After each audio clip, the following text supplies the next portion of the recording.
हर महीने कृष्ण पक्ष और शुक्ल पक्ष को एकादशी पड़ती है। इस एकादशी पर भगवान विष्णु और माता लक्ष्मी को एकादशी व्रत समर्पित होता है और बहुत से लोग इस दिन व्रत करते हैं। सावन के शुक्ल पक्ष में जो एकादशी पड़ती है उसमें पुत्रदा एकादशी व्रत करने का विधान है। इस दिन भगवान विष्णु और माता लक्ष्मी की विधि पूर्वक पूजा करने और उनका व्रत करने से और सभी नियमों को यदि आप मानते हैं तो आपको कहा जाता है पुत्र रत्न की प्राप्ति होती है। और जो महिलाएं पुत्र की इच्छा रखती हैं वो इस व्रत को ज़रूर करती हैं।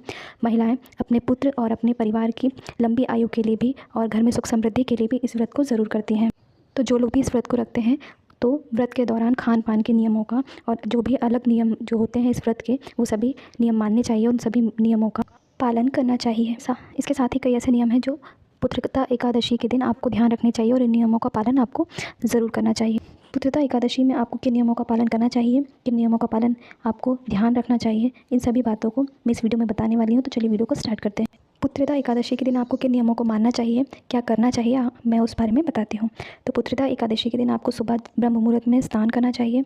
उठकर आपको अपने इष्ट देव को याद करना चाहिए। इसके बाद आप नहा धोकर इस व्रत को करने का संकल्प लें। के बाद आप एक चौकी लगाएं, वहाँ भगवान विष्णु की मूर्ति या फिर तस्वीर आपके पास जो भी है वो स्थापित करें। इसके बाद एक लाल कपड़े में आपको 5 कौड़ियाँ बांधकर भगवान विष्णु को समर्पित करनी चाहिए। इसके बाद कुछ समय बाद जब आप पूजा कर लें उसके बाद आपको इन कौड़ियों को लाल कपड़े में जो आपने लपेटा है उस कपड़े सहित जहाँ पर आप अपने पैसे रखते हैं वहाँ पर या फिर जहाँ तिजोरी हो आपकी या फिर यदि आपका व्यवसाय है उस जगह पर तिजोरी में आपको इस कौड़ियों की पोटली बनाकर रख देना चाहिए। कहा जाता है कि अगर आप ऐसा करते हैं तो जो भी व्यक्ति इस प्रकार से करता है उस व्यक्ति को कभी भी माता लक्ष्मी कभी भी धन की कमी नहीं आने देती हैं और भगवान विष्णु हमेशा उन पर कृपा बनाए रखते हैं। यदि आप भगवान विष्णु को प्रसन्न करना चाहते हैं तो ब्रह्म मुहूर्त में उठें, नहा धोकर स्वच्छ वस्त्र धारण करें। इसके बाद जब चौकी लगाकर आप भगवान विष्णु को स्थापित करें उसके बाद आप कच्चे दूध में थोड़ा सा केसर और तुलसी के पत्ते डालकर भगवान विष्णु का अभिषेक करना चाहिए। इससे भगवान विष्णु प्रसन्न होते हैं और आपकी सभी बिगड़े काम बनाते हैं और आपके ऊपर उनकी कृपा हमेशा बनी रहती है। इसके साथ ही जो भी व्यक्ति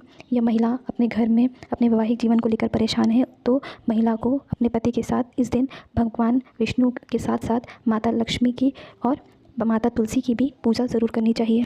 इसके साथ ही माँ तुलसी के ऊपर कलावा ज़रूर बांधें। इससे माँ तुलसी आपके जीवन में हमेशा प्रकाश डालती हैं और आपकी खुशियाँ हमेशा बनाए रखती हैं।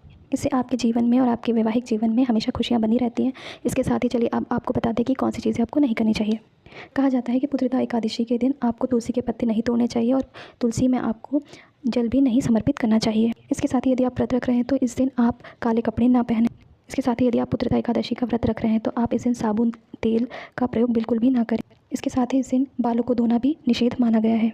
पुत्रदा एकादशी के दिन आपको नाखून नहीं काटने चाहिए और बाल नहीं कटवाने चाहिए। पुत्रदा एकादशी के दिन आप यदि व्रत हैं तो आपको दिन में सोना भी नहीं चाहिए। पुत्रदा एकादशी के दिन आपको चावल भी नहीं खाना चाहिए। इस दिन चावल खाना निषेध माना गया है। तो ये जो चीज़ें थी आपको नहीं करना है। तो आपको मेरी दी गई जानकारी यदि अच्छी लगी हो तो प्लीज़ मेरे चैनल को लाइक शेयर सब्सक्राइब ज़रूर करें। धन्यवाद।